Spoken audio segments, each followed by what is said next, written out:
New Orleans built a $15 billion wall against the ocean, and now the ground it's built on is collapsing beneath it. Right now, a city of over 1 million people, protected by the most advanced storm defense system on the planet, is sinking. Not slowly, not gracefully. It is sinking at rates up to 11 times faster than the seas are rising around it. The city's salvation, a 350-mile ring of concrete and steel, is accelerating its own demise. We know this because satellites orbiting the Earth right now are measuring the failure in millimeters. The walls are dropping up to 28 millimeters a year. An inch. Every single year. The problem is not a hurricane, not a storm surge, not even the rising ocean. The problem is the Earth itself. The city is losing a war against gravity. And the clock is running out faster than anyone believed possible. The ground itself is failing. This story gets deeper, and we found a lot of viewers who love this content forget to subscribe. If this is the kind of detail you care about, take 1 second to hit that button. It's the only way we can keep making these deep dives into the stories that truly matter. It's an emergency for the channel, and your click is the only thing that keeps us going. We're going to break down how this is happening, millimeter by millimeter, using data that wasn't even public until a few months ago. But first, let me know in the comments, what's the one thing you think is causing the city to sink? The answer is far more complex than you think. Let's begin. New Orleans was never meant to last. The city occupies a crescent of land carved out by a river that spent 10,000 years trying to build it. For millennia, the Mississippi was a wild, untamed force. Every spring, it would swell with meltwater from half a continent, breach its banks, and spill a torrent of rich, life-giving sediment across its delta. This was not a catastrophe. This was construction. A thin layer of mud, sand, and clay, deposited year after year, century after century. Each flood was a deposit in a geological bank account, adding elevation, building new land, and offsetting the natural tendency of the soft delta soils to compact and sink under their own weight. The delta was alive. It was growing. It was in a constant, delicate balance with the sea. Then came the engineers. In the 20th century, we decided the river was a problem to be solved. Its floods were a menace to shipping, a threat to agriculture, an obstacle to permanent settlement. So, the U.S. Army Corps of Engineers embarked on one of the most ambitious civil works projects in human history. They decided to tame the Mississippi. They built levees, hundreds of miles of them. Earthen walls designed to keep the river locked in its channel, forcing it to carry its precious cargo of sediment far out into the Gulf of Mexico, where it now tips uselessly off the continental shelf. They sealed the river off from its own floodplain. They severed the connection that had built and sustained this entire landscape for eons. They starved the delta of its food source. It was an engineering triumph. And it was a geological death sentence. The land, cut off from its annual replenishment, began to compress. The natural process of subsidence, once held in check by the river, was now unopposed. The delta began to sink, slowly at first, then with gathering speed. The very act of protecting the land from floods guaranteed its long-term disappearance. The foundation was cracking before the city was even fully built. The sinking was not happening in a vacuum. As the engineers were walling off the river, the city of New Orleans was booming. The original settlement, the famous French Quarter, was built on a sliver of rare high ground, a natural levee formed by the river itself. But as the population grew, the city needed more room. It needed to expand, and the only place to go was down, into the back swamps, the low-lying, waterlogged cypress forests and marshes that were, for all practical purposes, part of Lake Pontchartrain. To build here, engineers had to do the unthinkable. They had to drain the swamp. Massive pumps were installed, and for the first time, water was actively pumped out of the soil. What lay beneath was a thick layer of organic peat. Spongy, unstable, and almost entirely composed of decaying plant matter. For thousands of years, this soil had been saturated, anaerobic, and stable. When the pumps drew the water out, oxygen hit the peat for the first time. The soil began to rot. It oxidized, decomposed, and vanished into thin air, a process called shallow compaction. The ground began to collapse. A neighborhood built on 5 feet of peat could lose all 5 feet of elevation as the soil beneath it simply disappeared. The city was not just sinking, it was deflating like a punctured tire. This created a terrifying topography. The city became a bowl, a sunken landscape with its center lying feet, and in some places, dozens off feet, below the level of the surrounding river and the sea. The taller the levees grew to hold the water out, the deeper the city sank behind them. It was a vicious feedback loop. Each foot of protection required another foot of elevation to overcome, an elevation the city was actively losing. We've covered the surface level reasons, the sins of engineering past. But what about the forces deep underground? This goes beyond soil compaction. Drop a comment if you've ever heard of the Michoud Fault. Most people haven't, and it's one of the most dangerous secrets hiding beneath this city. The problem was deeper than soil. It was deeper than the river.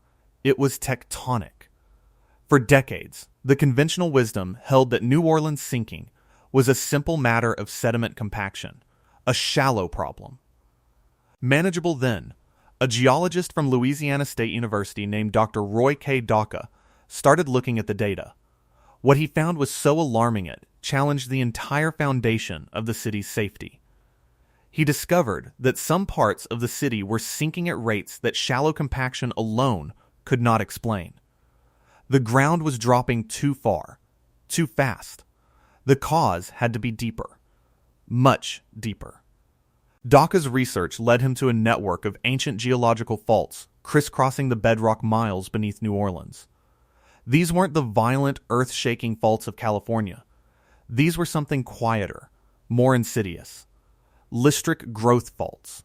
Imagine a curved, spoon-shaped fracture deep in the Earth's crust.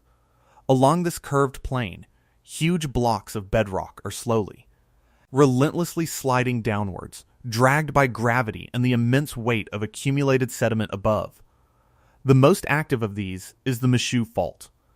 It runs directly through eastern New Orleans, the same area that would later suffer some of the most catastrophic flooding during Hurricane Katrina. Between 1969 and 1971, Daka's analysis revealed something stunning. Tectonic movement along the Michoud Fault caused the land in this area to plummet by 1.7 inches in just 2 years. This wasn't soil compressing. This was the very bedrock of the continent giving way. For years, the Army Corps of Engineers had designed and built levees assuming the ground beneath them was stable. They were accounting for the river, for the storms, for the sea. They were not accounting for the fact that the planet itself was pulling the ground out from under their feet. Dr. Doka, who passed away in 2010, was a voice in the wilderness for a time. His findings suggested that the threat was not just manageable, but fundamental, existential, a problem that could not be solved with a higher wall or a stronger pump. You cannot build a levee against a tectonic plate. The deep subsidence along faults like Michoud was a hidden variable, a secret weakness built into the city's defenses decades before the storm that would finally expose it to the world. The scale of this historical and geological predicament is staggering. If you know someone who lives in a coastal city, or anyone who is just fascinated by these impossible engineering challenges, share this video with them. And if you're getting value from this deep dive, hitting the like button tells our team that this is the kind of reporting you want more of. It helps more than you know. On August 29, 2005, the worst case arrived. Hurricane Katrina was not the strongest storm to ever hit the Gulf Coast. But when its storm surge pushed into the engineered maze of canals surrounding New Orleans, it found a defense system riddled with invisible failures. Levees that were supposed to be 14 feet high were, in reality, only 10 feet high, having lost 4 feet of elevation to the sinking land they were built upon. Floodwalls thought to be secure were anchored and weak. Oxidized peat soil that offered as much resistance as wet cardboard. The tectonic drop along the Michoud Fault had fundamentally weakened the ground in the east. The system didn't just fail, it disintegrated. The aftermath was a scene from a dystopian future. 80% of the city underwater. A death toll that climbed into the thousands. A national disgrace. In the wake of the disaster, Congress authorized the single largest public works project in American history. A $14.5 billion bet that engineering could, this time, definitively win the war against the water. They called it the Hurricane and Storm Damage Risk Reduction System, or HSDRRS. It was an engineering marvel. 350 miles of new levees, higher and stronger than before. Massive T-shaped concrete floodwalls driven deep into the earth. The largest storm surge barrier on the planet. A 2-mile-long wall of steel and concrete designed to block surges from entering the city's most vulnerable canals. And colossal pumping stations, the biggest in the world, capable of pumping an Olympic-sized swimming pool dry in seconds. In February 2014, FEMA officially accredited the system. It was certified to protect New Orleans against a 100-year storm, a storm with a 1% chance of happening in any given year. For the first time in a generation, the city felt safe. In August 2012, Hurricane Isaac tested the new defenses. They held. In August 2021, on the 16th anniversary of Katrina, Hurricane Ida, one of the most powerful storms to ever make landfall in Louisiana, slammed into the coast. The storm pushed the system to its absolute limits, and again, it held. On May 27, 2022, the U.S. Army Corps of Engineers held a ceremony to celebrate the official completion of the $14.5 billion system. The problem, it seemed, was finally solved. But a small team of scientists was looking at the city from a different perspective, not from the ground, but from 500 miles up in space. And what they were seeing suggested the victory was dangerously hollow. The problem wasn't solved. It was just hiding. The revelation came not from a government report or an engineering inspection, but from a paper published on June 27, 2025. In the journal Science Advances. The lead author was Simone Fiaschi, a remote sensing expert then at Tulane University, working with a team that included NASA's Jet Propulsion Laboratory. They were using a technology called INSAR, or Interferometric Synthetic Aperture Radar. It is a breathtakingly precise tool. A satellite in orbit bounces radar signals off the surface of the Earth. By comparing the signals from multiple passes over the exact same spot, scientists can detect changes in ground elevation down to the millimeter. They can watch a single building, a single bridge, a single stretch of road rise or fall over time. Fiaschi's team turned this powerful eye onto the one thing that was supposed to be saving New Orleans, the brand new $14.5 billion HSDRRS. The results were a shock to the entire engineering community. The saviors were sinking. The massive concrete floodwalls, the very backbone of the city's new defense, were themselves subsiding into the soft delta mud. And they were sinking fast. The study revealed that sections of the walls were losing elevation at a rate of up to 28 millimeters per year. That is over an inch. Annually, the regional average for subsidence in coastal Louisiana, established by Dr. Torbern Trinkvist at Tulane, is about 9 millimeters a year. Some hotspots near the airport sink at 27 millimeters. But the walls, the structures designed to be the city's immovable protectors, were sinking at a rate that matched or even exceeded the worst sinking parts of the region. And here is the devastating irony. The levees are sinking because they exist. The weight of the concrete is the problem. These colossal T-walls, hundreds of miles of them, exert immense pressure on the soft waterlogged Holocene mud beneath them. The sheer act of building the flood protection is compressing the earth it stands on, accelerating the rate at which it sinks. The solution is part of the problem. a $15 billion treadmill. As Dr. Mead A. Allison, a co-author of the study, put it, the results are a wake-up call. The problem is what engineers call differential sinking. The subsidence isn't uniform.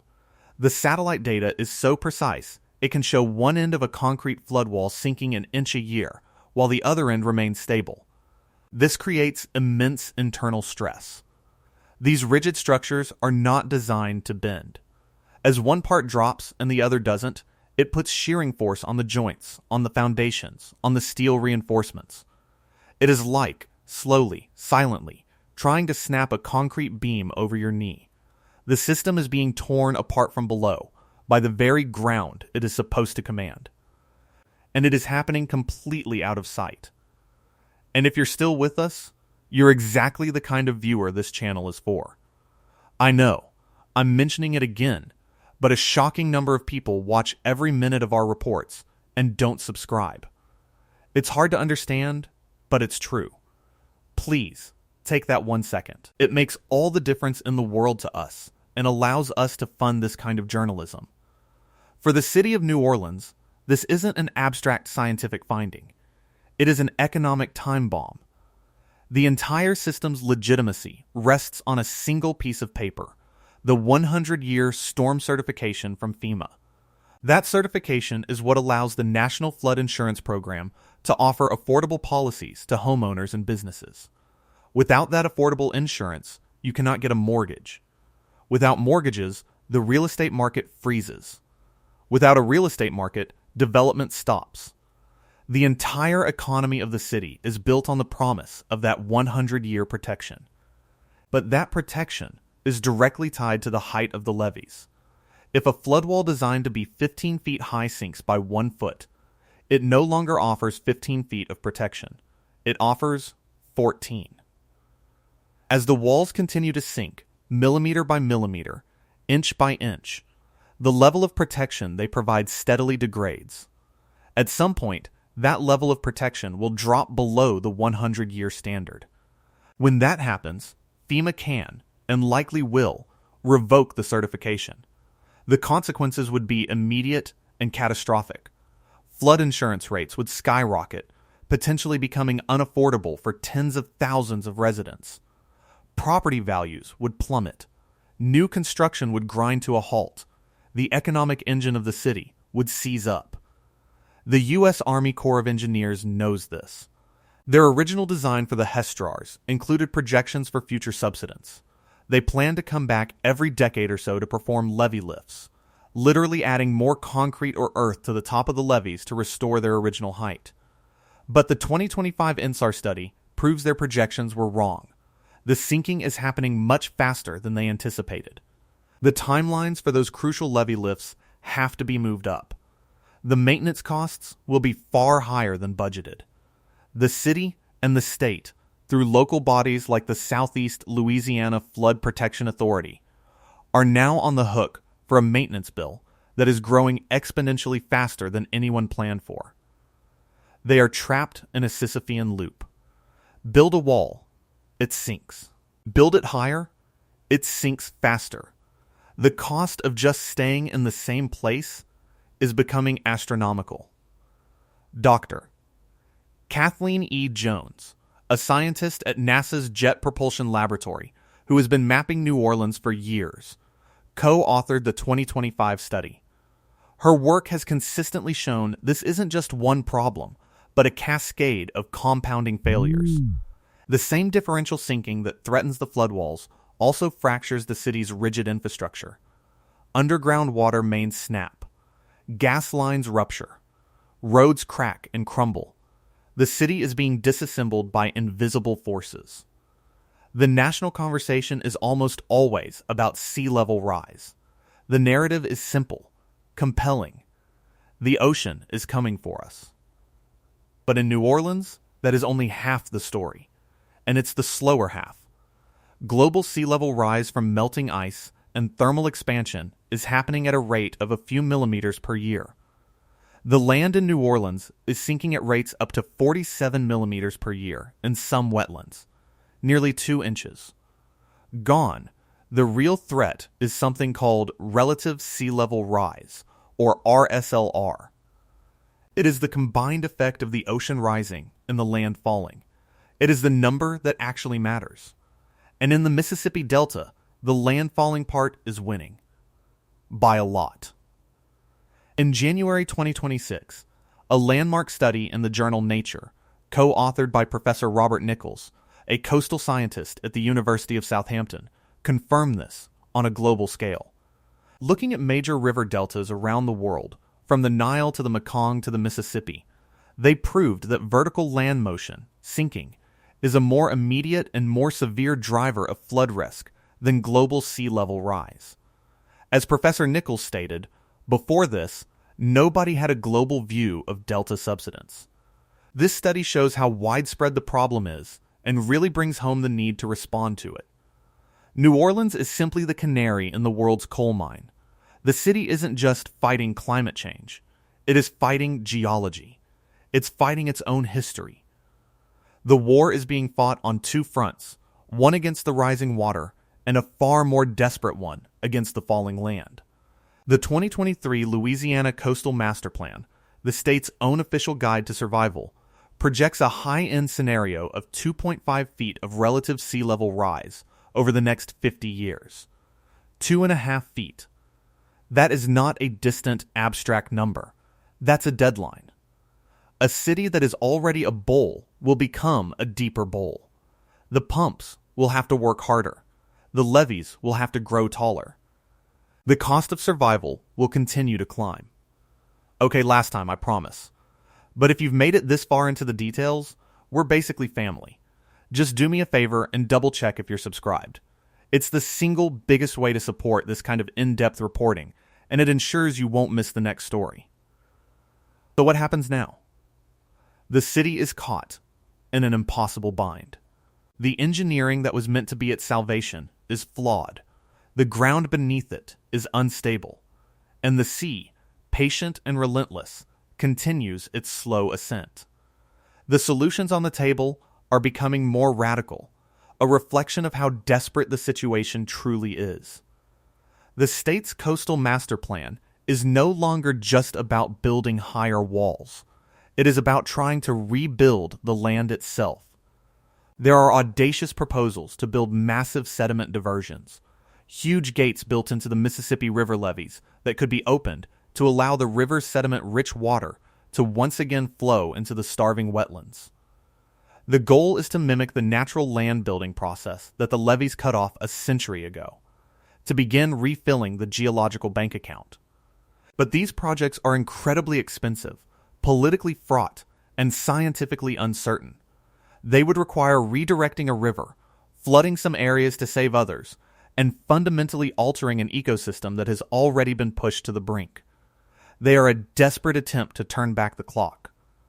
In the meantime, the walls continue to sink. The Army Corps of Engineers and the local levee authorities are now locked into a cycle of perpetual maintenance, a race to patch and lift the system before it fails. They must constantly resurvey, remodel, and rebuild just to maintain the level of protection the city thought it had already paid for. The uncomfortable question that nobody wants to answer is simple. Is there a point at which the cost of holding this ground becomes too high? Is there a future where the math simply no longer works? Simone Fiaschi, the scientist whose work exposed the sinking walls, captured the quiet dread of the situation perfectly. In a city like New Orleans, where much of the land is already near sea level, even minor drops in elevation can increase flood risk. Minor drops. Millimeters. That is the margin of error now. The story of New Orleans is no longer a simple tale of man versus nature. It is more complex. It is a story of man's engineering confronting the unintended consequences of its own success. A story of a city built on a foundation it deliberately dismantled, now trying to out-engineer geology itself. The $14.5 billion system did not fail. Not yet. It held against Isaac. It held against Ida. It is a testament to what is possible when the will and the resources are there. But it was built for a world where the ground was stable, A world that, in the Mississippi River Delta, has not existed for a very long time. The satellite data doesn't lie. The walls are getting shorter. The risk is growing. The clock that started ticking the moment the first levee was built on the Mississippi is now ticking louder than ever before. New Orleans did not build a fortress. It built a treadmill. And the terrible truth